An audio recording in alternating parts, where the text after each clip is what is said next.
أعوذ بالله من الشيطان الرجيم. الله وبركاته.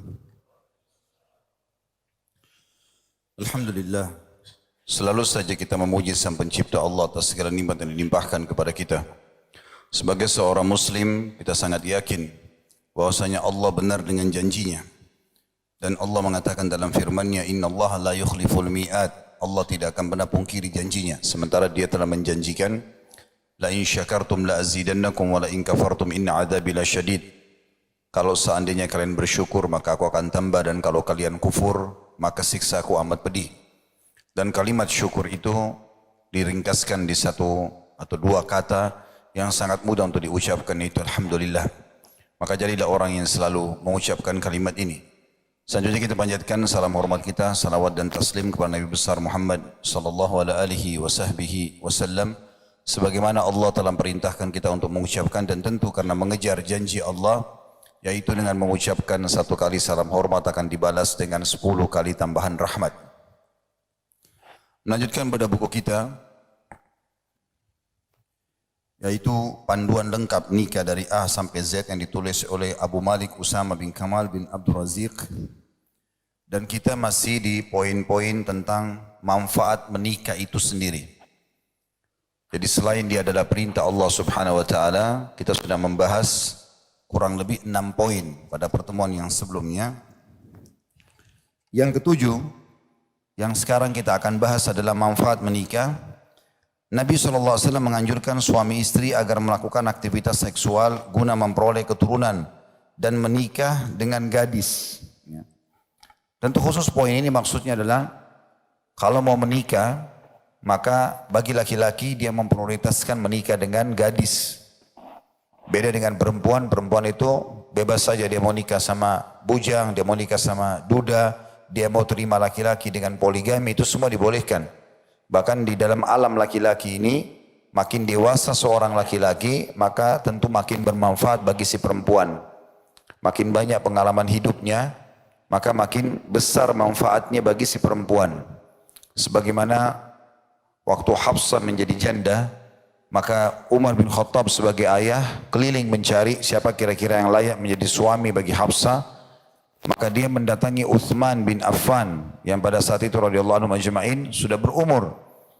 Lalu kemudian menawarkan Hafsah, tapi Uthman tidak punya hajat pada saat itu. Kemudian dia datang menawarkan diri atau menawarkan anaknya kepada Abu Bakar, dan Abu Bakar pun terdiam.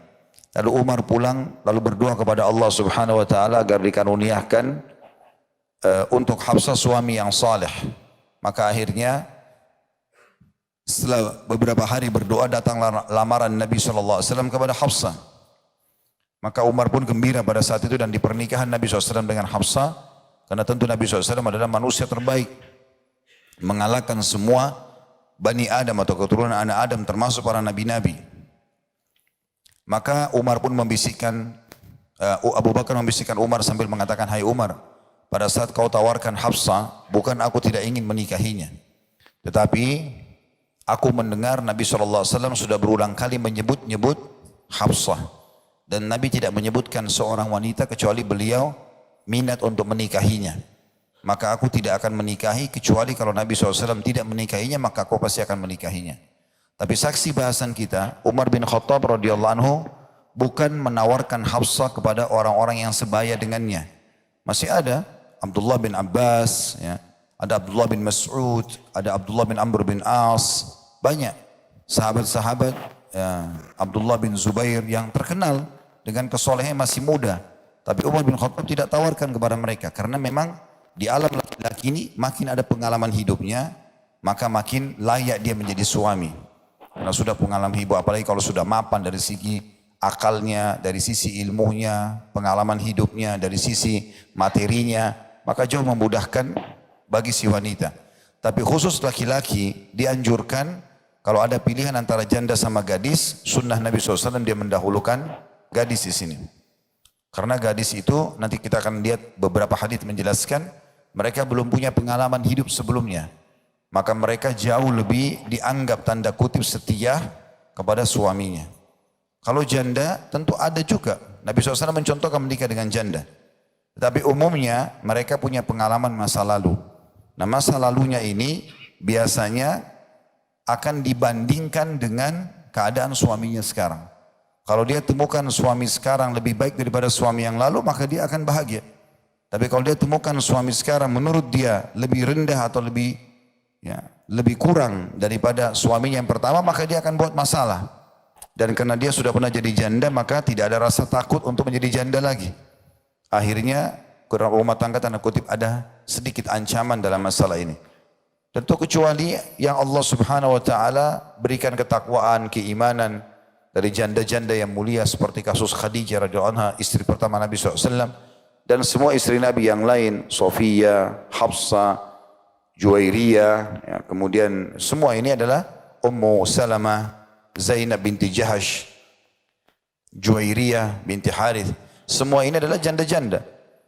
Tapi Nabi SAW memotivasi kepada umatnya agar mendahulukan gadis terlebih dahulu. Kita akan bacakan di poin ini.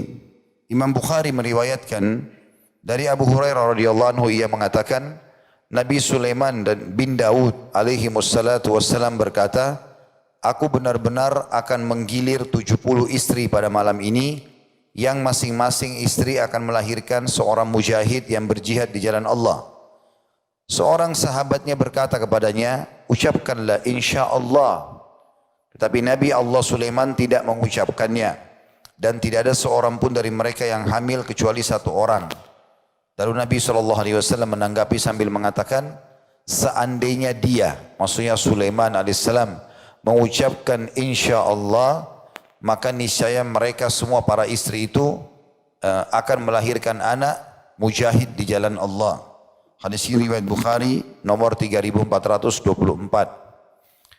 Juga dalam riwayat Imam Muslim disebutkan, aku bersumpah kepada Rabb yang jiwa Muhammad berada di tangannya, seandainya dia mengucapkan insyaAllah, niscaya mereka berjihad di jalan Allah sebagai prajurit semuanya. Hadis ini riwayat Muslim nomor 1659. Makna daripada hadis ini, karena tadi beliau kebetulan di poin ke-7 ini menggabungkan antara pentingnya seseorang itu menikah dengan niat dan tujuannya adalah mendapatkan keturunan yang saleh. Kemudian juga dia berharap dengan menikah itu dia menikah dengan gadis. Jadi ada dua hal poin masuk poin nomor 7 ini, dan sekarang masih disebutkan dalil tentang pentingnya berharap anak-anak soleh yang nanti menjadi pemimpin umat, mujahid, para ulama, sebagaimana hadis yang disebutkan tadi ini, niat baiknya Nabi Sulaiman alaihissalam. Hanya saja Nabi Sulaiman alaihissalam lupa mengucapkan insyaAllah, maka akhirnya tidak jadilah istri-istrinya hamil pada saat itu. Jadi biologis bukan hanya sekedar mendapatkan kenikmatan, tapi diikuti dengan keinginan memiliki keturunan yang baik. Juga di sini diambil pelajaran bahwasanya kalimat insya Allah adalah sebuah kepastian. Jadi kalau antum janjian sama orang, selalu bilang insya Allah. Nah, di Indonesia kadang-kadang unik ini. Datang ke rumah saya, insya Allah. Lalu dia bilang jangan insya Allah dong. Ya. Seakan-akan insya Allah itu nggak pasti. Nah ini keliru. Harusnya dia kalau dikatakan insya Allah dia terima, karena itu kepastian.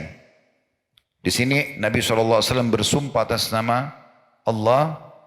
Kalau seandainya Nabi Allah Sulaiman mengatakan insya Allah semua istri saya yang saya gauli malam ini dari 99 itu hamil melahirkan mujahid, pasti akan lahir dari setiap wanita tersebut ya, pasangan atau anak-anak yang soleh dan mujahid. Sebagian ulama menambahkan mengatakan alangkah baiknya pada saat seseorang itu menggauli istrinya yang halal, dia selain membaca doa Allahumma jannibna minasyaitan wa jannib syaitani ma razaqtana, ya Allah jauhkan kami dari syaitan dan jauhkan syaitan dari apa yang kau karuniakan kepada kami, agar anaknya nanti, kata Nabi SAW, kalau lahir tidak akan diganggu oleh syaitan. Dia pun mengatakan insya Allah, Allah akan memberikan kepadaku anak saleh. Imam Bukhari meriwayatkan juga dari Jabir bin Abdullah yang mengatakan ini tentang masalah menikah gadis atau janda. Karena di poin 7 digabung dua poin ini. Kata Jabir radhiyallahu anhu, Jabir bin Abdullah radhiyallahu anhu, dia dan ayahnya sahabat, Aku bersama Nabi SAW dalam satu peperangan, ternyata untaku berjalan lambat dan kelelahan. Kemudian Nabi SAW datang kepada aku lalu menegur, wahai Jabir.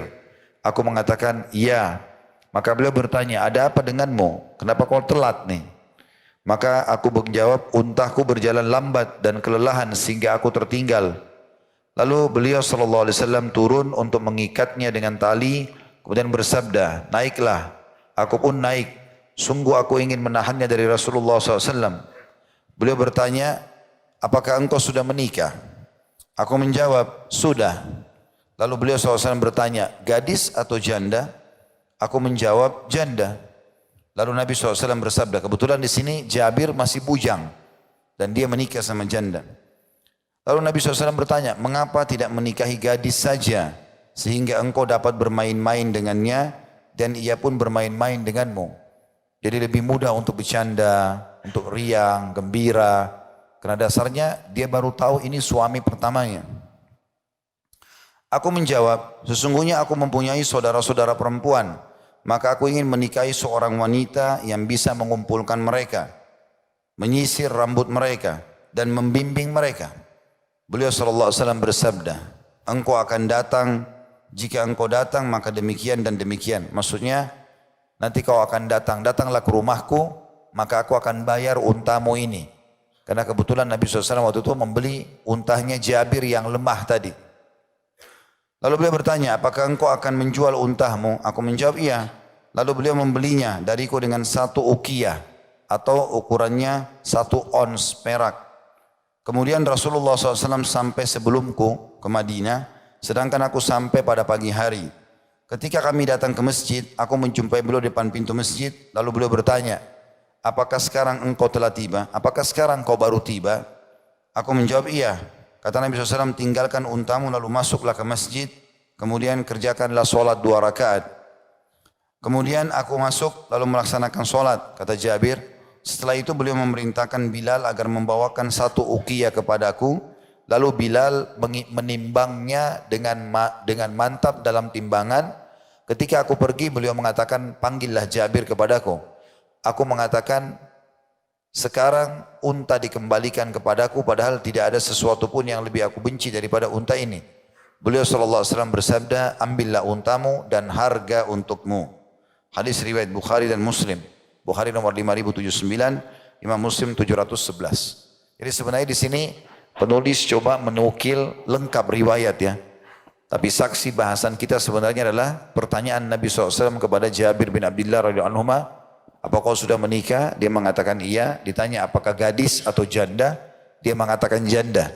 Lalu berkatalah Nabi SAW, tidakkah kau nikah dengan gadis? Maka kau akan lebih periang, kau akan lebih senang, kau akan bisa bercanda dengan dia. Dan dia pun bercanda denganmu. Lalu Jabir ini menandakan tentu gadis lebih baik daripada janda. Lalu Jabir bin Abdullah menjelaskan kenapa dia nikah dengan janda. Dan ini juga menandakan boleh menikah dengan janda tergantung pertimbangan. Jabir rupanya pada saat ayahnya Abdullah bin Haram radhiyallahu anhu, sahabat Nabi yang mulia meninggal mati syahid di perang Uhud dan termasuk syuhada Uhud yang paling mulia setelah Hamzah. Karena Nabi SAW bersabda kepada Jabir, wahai Jabir, sungguhnya semua orang yang mati syahid diajak bicara oleh Allah dari belakang hijab kecuali ayahmu. Maka Abdullah bin Haram punya kedudukan yang sangat tinggi dan ini sudah kita bedah di YouTube tentang serial atau dalam serial sahabat tentang kisah ayahnya Jabir ini. Yang jelas Abdullah ini meninggal dan memiliki banyak sekali anak-anak serta hartanya tidak banyak. Maka Jabir waktu itu masih bujang, dia masih sangat muda dan dia khawatir tidak bisa mencari nafkah sambil mengurus anak-anak adik-adiknya. Maka dia pun sengaja mencari janda yang sudah punya pengalaman hidup untuk bisa mengurus adik-adiknya. Dan Nabi SAW membolehkan hal tersebut. Dalam riwayat Ibnu Majah disebutkan bahwasanya Rasulullah SAW bersabda, "Alaikum bil abkari fa innahunna a'zabu afwahan wa antaqu arhaman wa arda bil yasir." Nikahlah dengan gadis perawan sebab mereka itu lebih manis bibirnya, lebih subur rahimnya, lebih ridho dengan yang sedikit. Bisa bermakna manis bibirnya artinya tutur katanya masih bisa dikontrol. Ya. bisa bermakna itu. Karena dia belum pernah punya pengalaman rumah tangga sebelumnya. Kalau orang sudah punya pengalaman rumah tangga, apalagi cerai dalam kondisi suaminya tidak meninggal, terjadi pertengkaran selalu dalam rumah tangga, berarti tanda tanya orang ini, kenapa jadi janda? Dan kemungkinan mereka kalau sudah terbiasa berkata kasar sama suaminya yang dulu, dia akan lakukan juga pada suami yang sama atau suami yang sekarang. Ini ada cukup banyak ikhwah yang saya temui menghadapi kasus yang sama. Jadi ternyata memang apa yang saya sampaikan secara teori di pengajian itu ternyata betul.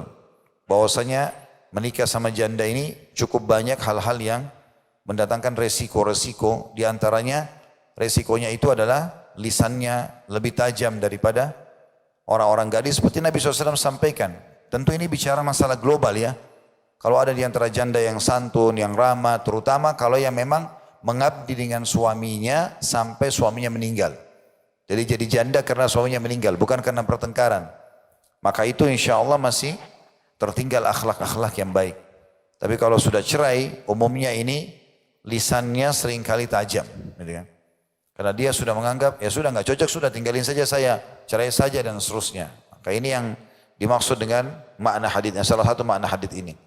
Subur rahimnya, yang dimaksud adalah di sini tentu karena dia belum pernah melahirkan, maka dianggap dia subur. Gitu kan? Seperti itu maknanya. Walaupun janda terbukti sudah melahirkan, berarti dia juga subur. Tapi yang dimaksud sini adalah lebih mudah untuk bisa punya anak lagi atau punya anak kalau masih gadis. Begitu juga dengan ridho dengan yang sedikit. Jadi kalau pertama kali menikah, apa yang kita sebagai suami biasa tetapkan sama istri, misal kita kasihkan dia nafkah sekian misalnya, gaji kita misalnya 2 juta, kita kasih 1 juta. Ya udah, kita mengatakan kelolalah harta ini misalnya, maka dia akan jalan. Karena dia belum punya pengalaman dalam pengelolaan nafkah. Tapi kalau seseorang nikah sama janda, tadinya suaminya kaya raya, misal biasa memberikan dia 20 juta, 30 juta, atau memenuhi semua kebutuhan hartanya, lalu kemudian menikah dengan kita dan kita tidak punya pendapatan, maka ini akan jadi masalah baru dalam hidup. Hari pertama, hari kedua bisa berjalan, setelah itu nanti akan jadi masalah. Apalagi kalau memang dasarnya dia merasa dia yang membiayai si laki-laki ini. Ya, banyak gitu yang masih bujang nikah sama janda-janda kaya, akhirnya kena dibiayai hidupnya, maka janda ini menganggap remeh dia. Dia tidak punya lagi suara, tidak punya kewibawaan dari rumah, nggak bisa lagi memimpin karena semua sudah harus makanan yang dia masukkan di mulutnya pun hasil dari keringat si perempuan tadi. Ya, itu yang dimaksud dengan ini. Yang kedelapan, anak dapat memasukkan bapak dan ibunya ke dalam surga. Maksudnya menikah itu bisa menjadi penyebab masuk ke dalam surga. Dari 2 sisi. Sisi yang pertama, kalau dia menikah, kita jelaskan di awal pembukaan buku kita pada pertemuan yang sebelumnya. Kalau seseorang menikah dengan niat ini adalah perintah agama, maka dia berada di bahtera pahala, perahu pahala. Jadi dia mulai akad nikah sampai anak cucunya pahala semua. Asal dia niatkan ibadah. Dan saya sudah mengajak jemaah yang hadir di masjid dan di majelis kita. Kalau dulu niat anda menikah itu karena disuruh oleh orang tua, karena hanya suka atau jatuh cinta, atau karena ekonomi, karena faktor umur, nggak enak sama teman-teman semua sudah menikah. Apapun alasannya, di ruangan ini ubah niat itu. Niatkan dalam hati, saya menikah karena Allah. Maka menikah dengan cara karena Allah dan Rasulnya adalah jalan tol menuju ke surga. Mau cari apa sih dalam rumah tangga? Semua ada. Sedekah paling afdal dalam rumah tangga. Ya. Perlindungan yang paling afdal dalam rumah tangga. Karena kalau kita meninggal membela kehormatan keluarga dan harta kita, meninggal mati syahid. Mulia. Kita butuh biologis ada. Kita butuh makanan masakan ada. Kita butuh pakaian bersih sudah ada di rumah. Kita butuh anak-anak semua ada. Jadi di rumah itu sudah ada konsep surga yang mudah kita raih dengan beramal di rumah itu sendiri. Kapan suami istri memahami dan mereka saling mengejar surga satu sama yang lain, maka disitulah puncak kebahagiaan dalam rumah tangga tersebut. Yang kedua yang disebutkan dalam poin ke-8 ini, yaitu dengan adanya keturunan anak-anak juga termasuk dalam rumah tangga penyebab masuk ke dalam surga. Ya. Dikatakan oleh penulis bagaimana anak memasukkan ayah dan ibunya ke dalam surga? Tanda tanya. Mari kita dengarkan jawaban dari Rasulullah SAW dalam hadis Qudsi. Imam Ahmad rahimahullah meriwayatkan dari sebagian sahabat Nabi SAW, beliau bersabda, yuqalu lil wildani yawmal qiyamah udkhulul jannah Qala fayaqulun ya Rabbi hatta yadkhula abauna wa ummahatuna. Qala fayatun. Qala fayaqulu Allah azza wa jal ma li arahum muhbantiin udkhulul jannah. Qala fayaqulun ya Rabbi abauna wa ummahatuna. Qala fayaqulu udkhulul jannata antum wa abaukum.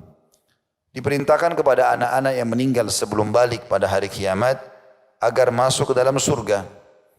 Allah berfirman kepada mereka, masuklah ke dalam surga. Lalu anak-anak yang meninggal belum balik itu berkata, wahai Rabb kami, wahai Tuhan kami tidak bisa masuk hingga ayah dan ibu kami ikut masuk juga. Lalu ketika mereka, bapak ibu itu datang, maka Allah berfirman kepada mereka, aku tidak melihat mereka terhalang, masuklah kalian ke dalam surga.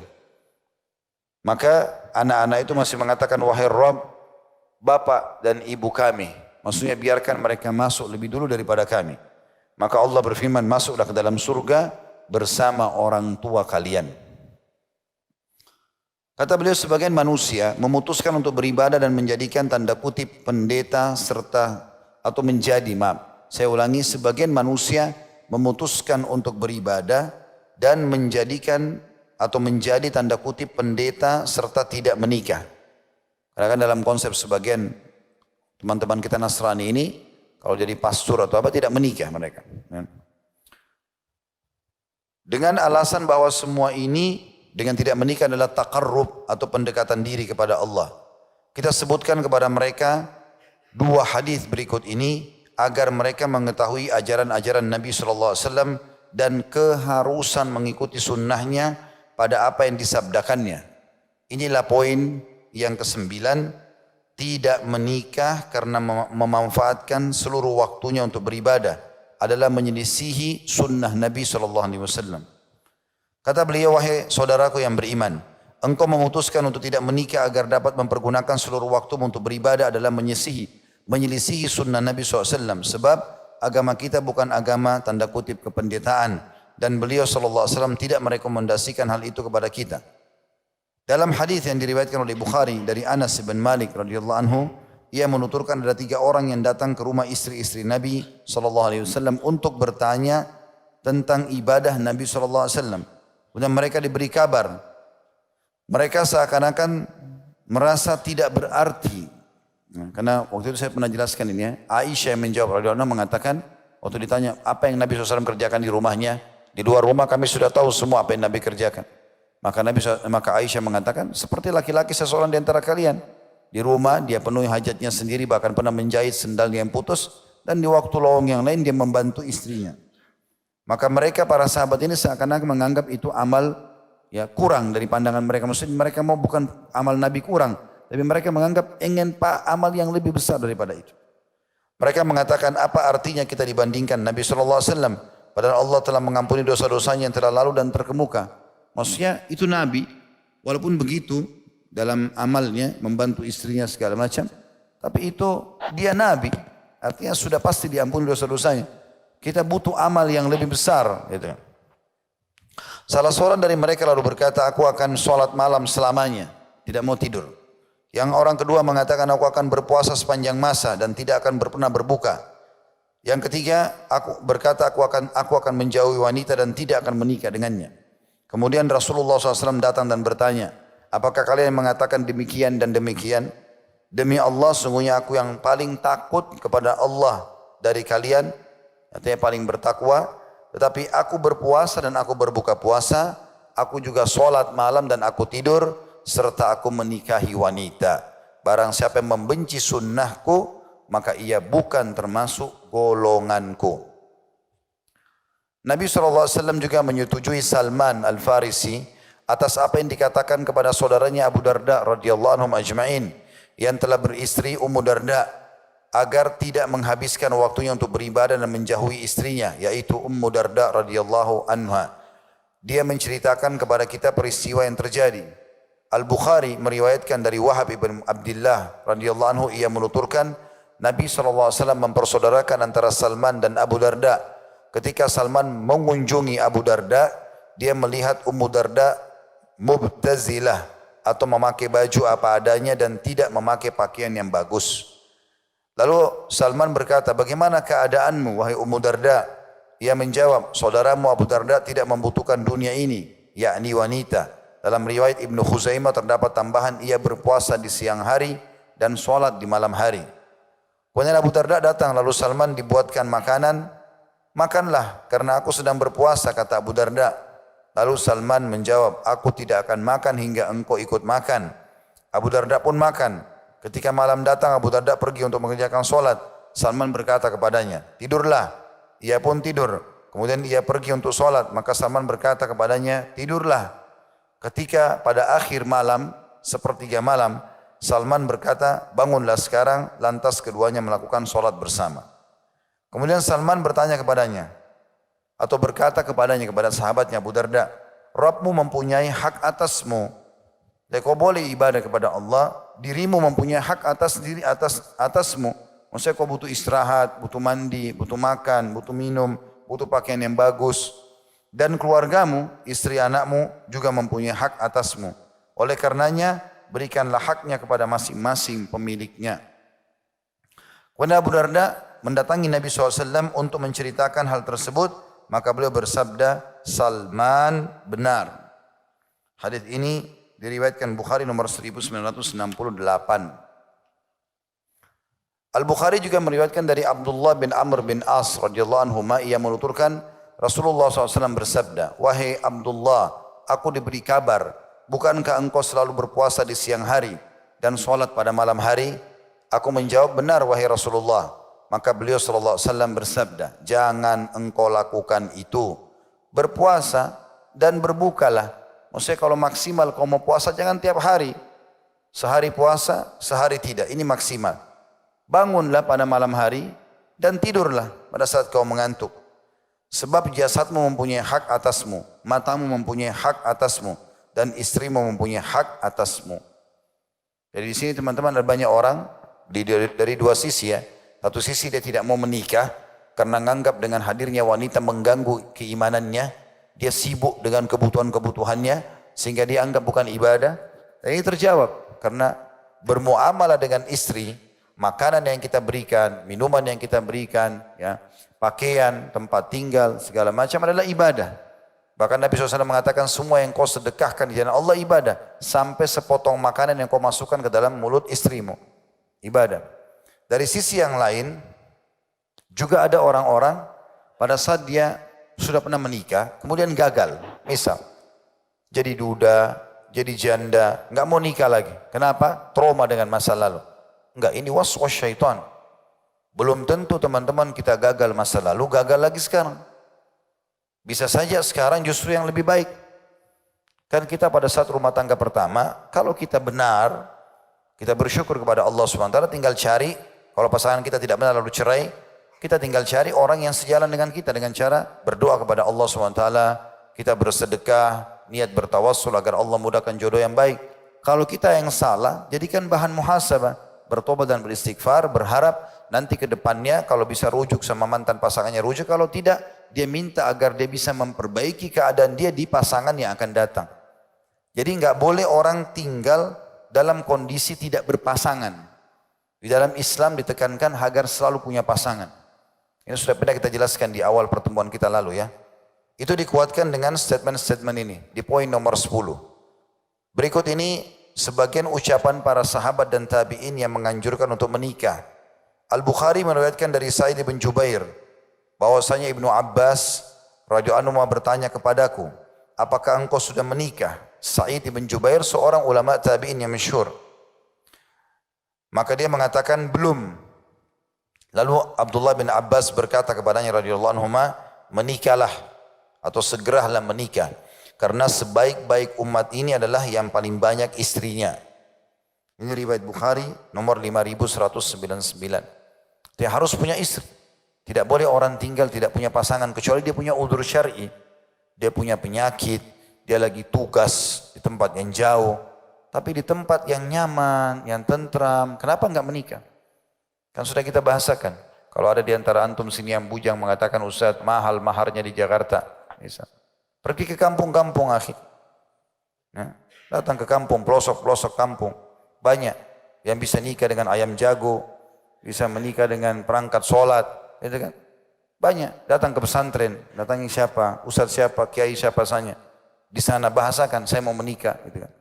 Bisa insya Allah, dengan izin Allah SWT. Di Indonesia itu masih sangat mudah, ya, bukan sulit untuk itu. Apalagi biayanya tidak mahal, gitu kan.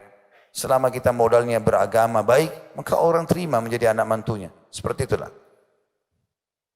Kemudian juga Abdullah bin Mas'ud radhiyallahu anhu berkata, ini kalimat yang sangat dalam. Dia mengatakan, seandainya aku tahu bahwa ajalku tinggal 10 hari, sudah mau mati 10 hari lagi, niscaya aku ingin pada malam-malam yang tersisa tersebut, seorang istri tidak berpisah dariku. Jadi ini statement artinya, aku tidak akan sia-siakan waktuku tanpa istri. Saya kadang-kadang biasa bercanda sama yang bujang-bujang ini. Kenapa enggak nikah akhir? Iya Ustaz, jodohnya belum ada. Saya bilang rugi malam-malam antum berlalu tanpa pasangan. Ada yang sempat jawab, Ustaz, tapi kan anda bisa bakti sama ibu. Iya, antum bakti sama ibu, istri bakti sama antum. Gitu kan? Kenapa disia-siakan itu? Maka mudahkan urusan itu. Jangan dipersulit. Saya pernah ketemu sama seorang ikhwah, dia enggak mau nikah kecuali umur 48 tahun. Sudah sukses.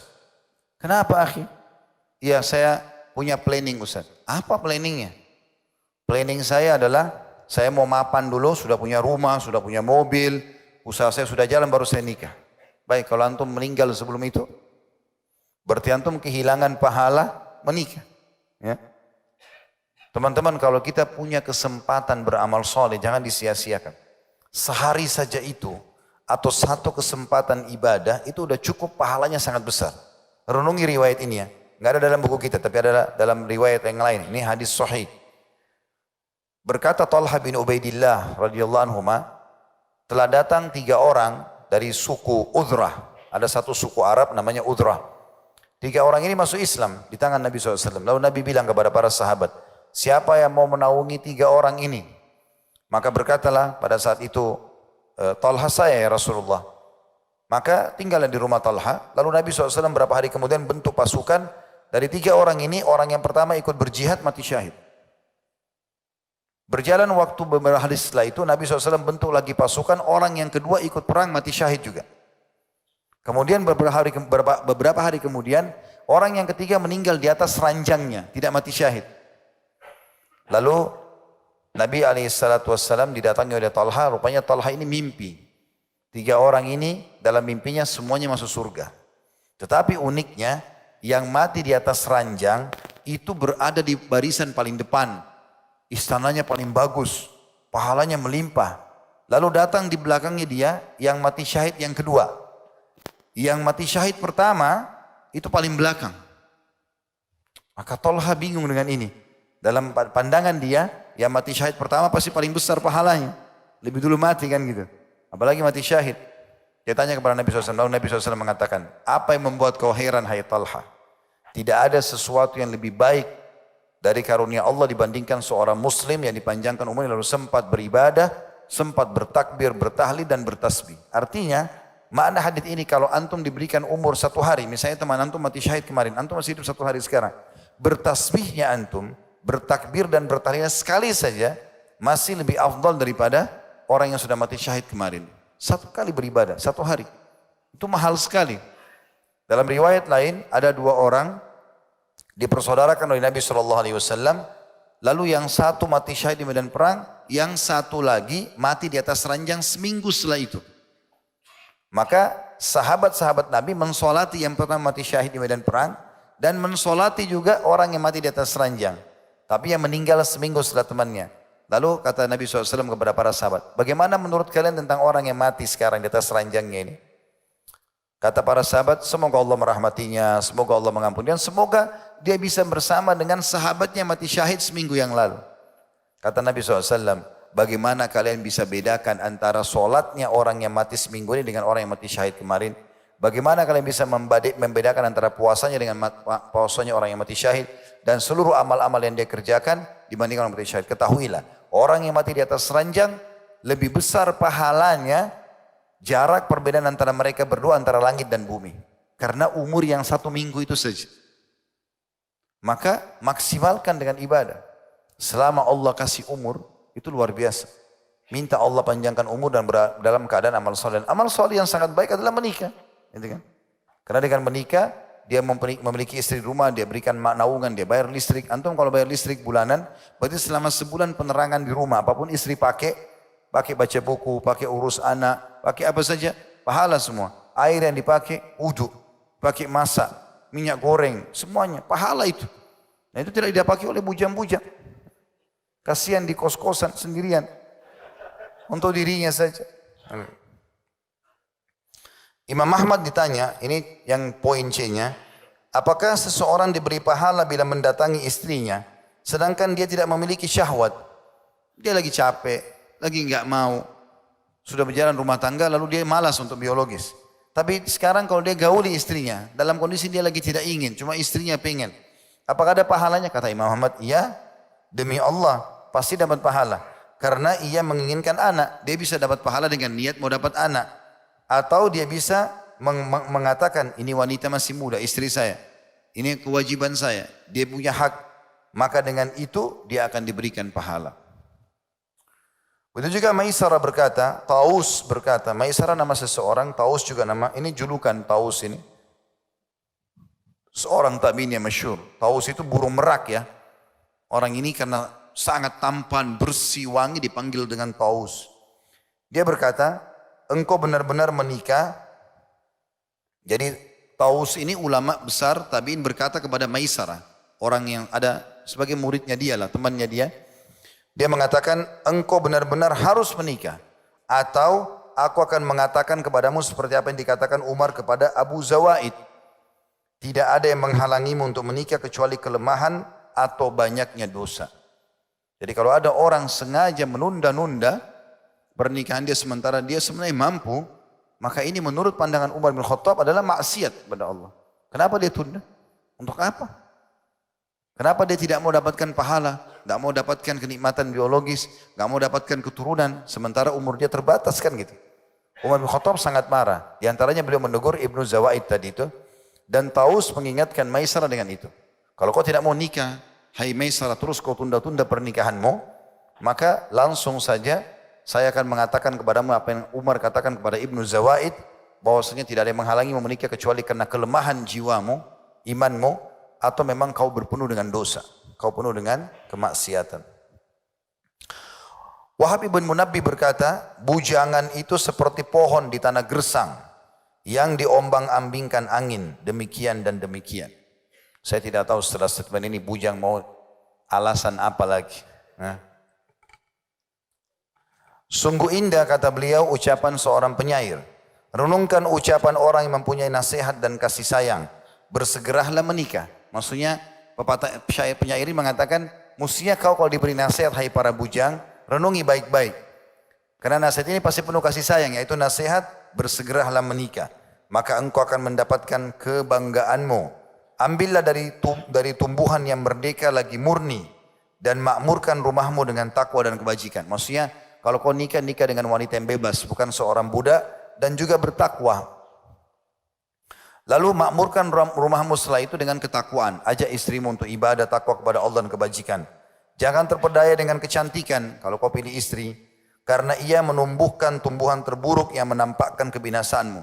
Kalau dia tidak bertakwa sama Allah, telanjang-telanjang kekurangan kain di pinggir jalan sana, jangan dijadikan istri. Karena nanti akan berbahaya buat kamu. Takwa kepada Allah adalah sebaik-baik bekal. Maka makmurkanlah malam dan siangmu dengan berzikir. Poin yang ke-11 berhubungan dengan masalah tujuan dan manfaat menikah. Dan ini kayaknya poin yang terakhir ya, yang ke-11 ini. Menikah dapat membantu menahan pandangan dan mengalihkan atau mengarahkan hati untuk mentaati Allah. Jadi mata sudah enggak liar lagi, lihat yang haram gitu kan. Karena memang dia sudah punya pasangan. Syekhul Islam Ibnu Taimiyah berkata rahimahullah, ditanya tentang orang yang terkena panah dari panah-panah iblis yang beracun, maksudnya pandangan yang haram. Beliau menjawab, siapa yang terkena luka beracun, maka untuk mengeluarkan racun dan menyembuhkan luka ialah dengan obat penawar racun dan salep. Dan itu adalah dengan beberapa perkara. Yang pertama, segera menikah atau mengambil gundik, maksudnya punya hamba sahaya. Zaman dulu kan ada hamba sahaya bisa diperjualbelikan di pasar. Sekarang sudah tidak ada tentunya. Maka menikah.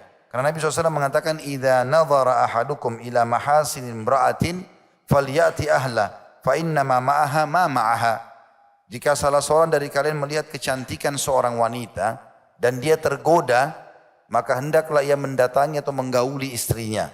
Sebab apa yang dimilikinya sama dengan yang dimiliki oleh istrinya. Ini riwayat Imam Muslim tentunya. Inilah yang dapat mengurangi syahwat dan melemahkan cinta yang menggelora. Yang kedua, maksudnya adalah tadi, kalau seandainya orang jatuh cinta sama yang bukan halal bagi dia kelari ke pasangannya kalau dia punya pasangan halal, lalu dia lampiaskan biologisnya, begitu tertumpah spermanya, atau kalau perempuan terpenuhi biologisnya, maka akan berkurang syahwat dan gangguan syaitan kepada yang orang di luar sana.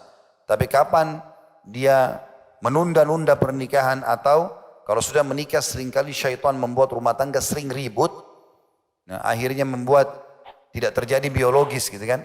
Nanti antum kalau sudah menikah yang bujang-bujang atau yang sudah menikah di sini Bapak Ibu sekalian, hati-hati, syaitan suka sekali membuat pertikaian terjadi. Kadang-kadang pada hal yang sepele, mungkin pasangan lupa bilang kata sayang saja, sudah cukup ribut 2 hari.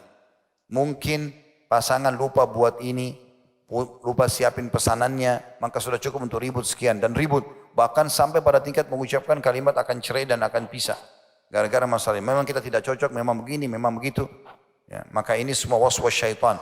Karena kapan syaitan berhasil membuat ribut, tidak terjadi biologis, dan kalau tidak terjadi biologis berarti terbuka pintu syaitan. Sementara obatnya agar kita tidak terjerumus dalam dosa atau maksiat zina, yaitu melampiaskan dengan pasangan halal. Yang kedua, senantiasa menunaikan sholat 5 waktu. Kalau seandainya goda-godaan maksiat dari lawan jenis yang tidak halal, berdoa dan bertakarrub di malam hari, mendekatkan diri kepada Allah. Sholatnya dilakukan dengan konsentrasi dan khusyuk, dan memperbanyak berdoa dengan ucapan, Ya muqallibal qulub tsabbit qalbi ala dinik, Ya musarrifal qulub sarrif qalbi ila ta'atik wa ta'ati rasulik. Wahai Rabb yang membolak-balikan hati, teguhkanlah hatiku di atas agamamu. Wahai Rabb yang memalingkan hati, palingkanlah hatiku untuk mentaatimu dan mentaati Rasulmu. Sebab selama dia terus berdoa dan bertakarrub kepada Allah, maka dia memalingkan hati dari keburukan. Sebagaimana firman Allah Subhanahu wa taala dalam surah Yusuf ayat 24, A'udzu billahi minasyaitonir rajim, kadzalika linasrifa anhu as-su'a wal fahsya, innahu min ibadinal mukhlasin. Demikianlah agar kami memalingkan Yusuf daripada kemungkaran dan kekejian pada saat dia diajak berzina. Sesungguhnya Yusuf itu termasuk hamba-hamba kami yang terpilih. Yang ketiga, kata Ibnu Taimiyah rahimahullah, kalau orang tergoda untuk melakukan perzinahan, jauh dari kediaman orang ini dan berkumpul dengan orang-orang yang biasa berkumpul dengannya, di mana dia tidak mendengar berita dan tidak melihat dengan matanya, karena berjauhan itu dapat membuat lupa. Selama sesuatu itu jarang diingat, maka pengaruhnya menjadi lemah dalam hati. Maksudnya adalah kalau dia terpengaruh melihat seseorang di satu tempat, dia berusaha pindah agar tidak sering interaksi. Karena interaksi ini bisa membuat mengingatkan selalu godaan-godaan syaitan atau peluang-peluang untuk melakukan maksiat dengannya. Oleh karenanya, hendaknya dia melakukan perkara-perkara ini dan memperhatikan perkara yang dapat memperbaharui keadaannya. Jadi Ibnu Taimiyah memberikan 3 solusi ya. Segera menikah, atau dia juga dia menyibukkan diri. Ya kalau sudah menikah terselamatkan setengah agamanya. Dia juga menyibukkan diri dengan banyak ibadah sehingga dia tersibukkan, lalu membaca doa agar Allah alihkan hatinya dari manusia. Dan yang ketiga adalah jauh dari lingkungan orang yang membuat dia tergoda syahwatnya. Syekhul Islam juga ditanya tentang seseorang yang membujang sedangkan dirinya ingin menikah, namun dia khawatir terbebani oleh wanita apa yang tidak disanggupinya, padahal ia berjanji kepada Allah untuk tidak meminta sesuatu pun kepada seseorang untuk kebutuhan dirinya, dan ia banyak mengamati perkawinan. Apakah dia berdosa karena tidak menikah ataukah tidak berdosa? Kalau ada orang mau menikah tapi dia khawatir, nanti kalau saya nikah terganggu gak sih? Nanti saya gak bisa urus perempuan itu, nanti banyak permintaannya, nanti ada pertengkaran. Apakah itu boleh? Dia tunda pernikahan atau dia tidak menikah? Maka beliau menjawab, termaksud dalam hadis sahih dari Nabi SAW, beliau bersabda, Ya ma'asyarasy syabab man istata' minkumul ba'a falyatazawwaj, fa inna aghaddu lil basari wa ahsanu lil farj, wa man lam yastati' fa alaihi bis-shaum fa inna lahu wija'. Wahai sekalian para pemuda, barang siapa di antara kalian yang mampu menikah maka menikahlah, karena menikah lebih dapat menahan pandangan dan lebih memelihara kemaluan. Dan barang siapa yang tidak mampu maka hendaklah ia berpuasa, sebab puasa dapat menekan syahwatnya. Ini sudah sering kita sebutkan hadisnya, riwayat Bukhari dan juga Muslim. Kemampuan untuk menikah ialah kesanggupan untuk memberi nafkah, bukan kemampuan untuk melakukan hubungan badan, sebagaimana perkataan sebagian ulama. Ada juga yang menggabungkan ya, digabungkan antara kemampuan mencari nafkah dan juga kemampuan untuk melakukan biologis. Ini insyaAllah sudah kita tutup dengan ini sekalian azan. Jadi kalau ada di antara antum laki-laki sini yang ragu menikah segala macam, disebutkan oleh Syekh Islam Ibnu Taimiyah di sini, dia tidak boleh menundanya. Karena itu was-was syaitan semua, dia harusnya menikah. Karena yang dia harus tahu, perintah Nabi SAW menikah, yang penting dia sudah ba'ah. Ba'ah artinya punya kemampuan. Kemampuan apa? Memberikan makan istri dia pada hari itu. Besok bukan tugas dia. Kalau dia meninggal besok, tidak ada tugasnya lagi. Hanya selama dia hidup. Kalau dia masih hidup besok, dia berikan nafkah lagi istrinya. Dan seterusnya. Kata beliau penutupannya di sini, hadits ini hanyalah perintah yang ditujukan kepada orang yang mampu melakukan hubungan badan. Karena itu beliau memerintahkan siapa yang tidak mampu untuk menikah agar berpuasa, sebab puasa dapat mengekang syahwatnya. Bagi siapa yang tidak mempunyai harta, apakah dianjurkan untuk meminjam lalu menikah? Mengenai hal ini diperselisihkan di dalam mazhab Imam Ahmad dan yang selainnya. Allah Subhanahu wa taala berfirman, artinya boleh enggak sebagai penutupan dalam bahasan kita ini di bab pertama, boleh enggak orang kalau mau menikah lagi miskin tidak punya uang, dia utang dulu untuk menikah? Maka jawabannya adalah Allah berfirman dalam surah An-Nur ayat 33, A'udzu billahi minasyaitonir rajim, wal yasta'fifil ladzina la yajiduna nikahan hatta yughniyahumullahu min fadli. Dan orang-orang yang tidak mampu kawin hendaklah menjaga kesucian dirinya sehingga Allah menjadikan mereka mampu dengan karunia-Nya. Artinya, lebih baik dia jangan utang, kecuali utang itu dia mampu atau dia yakin bisa dia bayar. Misal dia akan mendapatkan gaji atau warisan di akhir bulan misalnya. Dia tahu dia akan bisa bayar, boleh. Tapi kalau dia tidak tahu dia bisa bayar atau tidak, maka sebaiknya pernikahannya ditunda sebagaimana firman Allah tadi.